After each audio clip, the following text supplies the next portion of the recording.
नमस्कार मित्रांनो, मी रुपाली आणि इनर पीस विथ रुपाली या माझ्या यूट्यूब चॅनलवर तुमचं खूप खूप स्वागत करते. आणि आजचा आपला विषय, आपल्याला कोणीच का समजून घेत नाही. ओके, किसे बताओ कौन सुनेगा, इसीलिए हम चुप रहते. तुम्ही म्हणसान की मध्येच मॅडमने गाणं का आणलं, पण या गाण्याचाही अर्थ असाच आहे की आपल्याला कोणीच समजून घेत नाही. असे पुष्कळ लोकांचे प्रश्न असतात. ओके, माझेही तुमचेही समाजातल्या प्रत्येक एजमधले प्रश्न येतात. एका वडिलाला वाटते काय माहिती का, मी सगळ्या परिवारासाठी रात्ररात्र राबतो, यांच्यासाठी ड्युट्या करतो, सगळे कामं करतो यांच्यासाठी, माझं जीवन मी यांच्यातच सगळं घालतो, तरी फॅमिलीतली मला पत्नी समजून घेत नाही, माझे मुलं मला समजून घेत नाहीत, असं त्या वडिलाला वाटते.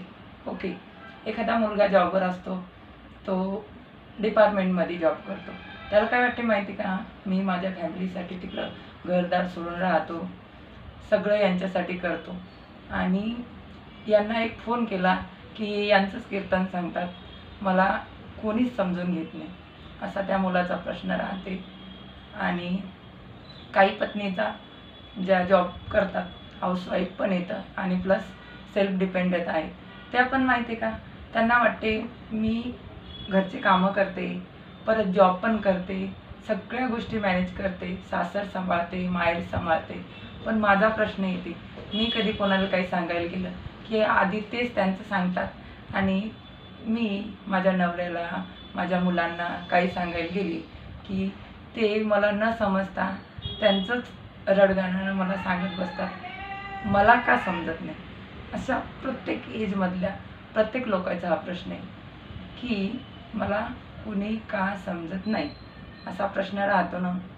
पण आपल्यालाही प्रश्न पडायला पाहिजे की आपलं पॅटर्न वेगळं आहे, समोरच्याचं पॅटर्न वेगळं आहे ना. आपण आई आहे, आणि आपली मुलगी एक 17-18 वर्षाची, तिच्या वयाचा एक फेज वेगळा राहतो, आपल्या वयाचा एक फेज वेगळा राहतो.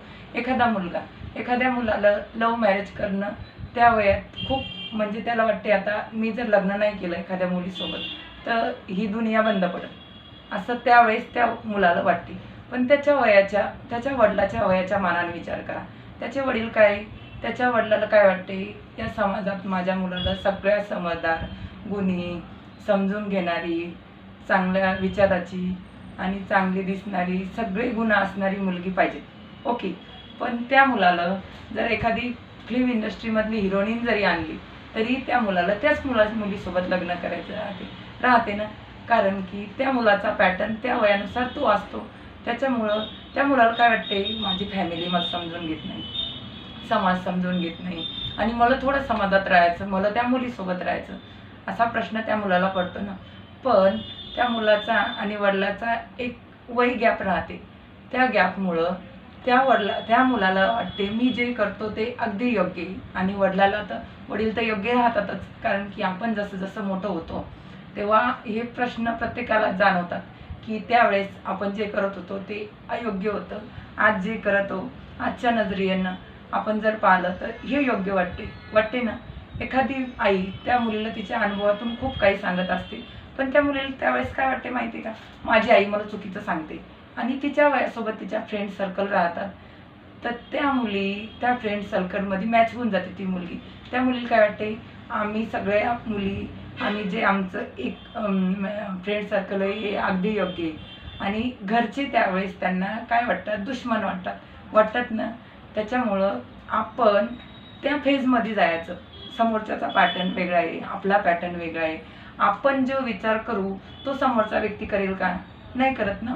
कधी कधी माहिती का, कोणाला काय वाटते, मी यांच्यासाठी सगळं करतो आणि मी आजारी असते, तर मला यांना माहीत सुद्धा असून मला एक सुद्धा कॉल करत नाही, तर एक मेसेज सुद्धा करत नाही, तर पण ती व्यक्ती समोरची माहिती का, ती तिच्या कामात गुंतलेली राहते, तिच्या डोक्यात पण खूप सारे विचार राहतात, आणि त्या सगळ्या गोष्टीत विसरून जाते. पण आपण तीच गोष्ट धरून बसतो की मला का समजत नाही कोणी, मी सगळ्यासाठी सगळं करते, पण माझ्यासाठी का कोणीच का करत नाही, अशी सगळ्यांच्या डोक्यात प्रश्न असतात. हे फक्त माझ्या डोक्यात नाहीत. ओके, त्याच्यामुळं सगळ्यात आधी स्वतःला समजा आणि स्वतःला समजा की बाबा सगळेच जण हा अंगठा, जसा हा अंगठ्याचा थंबनेल येणं कोणाचा सारखा नसते, तसं प्रत्येक जण वेगवेगळं राहते. प्रत्येक जणाच्या डोक्यात प्रत्येक वेळी प्रत्येक वेगवेगळा विचार येत असतो. त्याच्यामुळं आपल्या डोक्यात जसा विचार येईल तसा समोरच्याच्या डोक्यात येईन का? प्रत्येक जण आपल्या विचारानं कंट्रोल होईन का? तुम्ही एखाद्याचा फोन रिसीव्ह करा आणि त्यांनी ज्या गोष्टी सांगितल्या त्या ऐकू नका. ऐकून घ्या. तो परत तुम्हाला दुसऱ्या दिवशी त्याच टायमावर फोन करतो, परत आठवड्यातून फोन करतो, 10 वेळा फोन करतो. तुम्ही तो जे फोनवर सांगते ते ऐकू नका. तुम्ही त्याला समजून सांगण्याचा प्रयत्न करा. तुम्ही त्याच्या चुका दाखवा.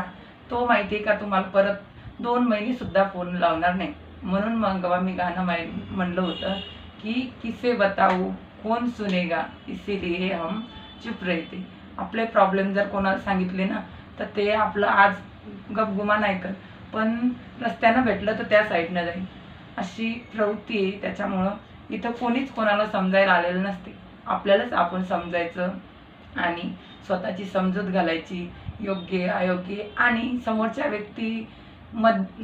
व्यक्तीच्या मनात काय सुरू असेल हे आपण जाणायचं की बाबा ते पण प्रॉब्लेममध्ये असते आणि प्रत्येकाचा पॅटर्न वेगवेगळा असल्यामुळं नाही समजत. कोणीच इथं कोणाला समजत नाही. आपल्यालाच आपण समजून घ्यायचं. ओके, आणि खुश राहायचं. आपण जेव्हा खुश असलो तेव्हा कोणीही समजलं नाही तरीही आपण, आणि कोणी जर आपल्याला समजलं ते क्षणाचं असते ना. एखादा तुम्ही व्हिडिओ पाहिला मोटिवेशनल, तर त्या व्हिडिओनं तुम्हाला 10-15 मिनटं छान फील होते. त्याच्यानंतर परत आपण अशांत होतो. त्याच्यासाठी सगळ्यात आधी आहे आपण आपल्याला समजायचं. ओके, त्यानंतर मग आपण ॲटोमॅटिक दुसऱ्याला समजतो. समजलं ना? तर स्वतःला समजा. दुसरे कोणी आपल्याला नाही समजलं तर काही गरज नाही. आपणच आपल्याला समजायचं, स्वतःची काळजी घ्यायची. आणि तुम्हाला असे माझे नवनवीन व्हिडिओ जर आवडत असतील तर माझ्या चॅनलला सबस्क्राईब करा, लाईक करा, शेअर करा आणि स्वतःची काळजी घ्या आणि स्वतःला समजा. आपण या पृथ्वीवर स्वतःला समजायसाठीच आलेलो. चला तर मित्रांनो, भेटूया नेक्स्ट व्हिडिओमध्ये.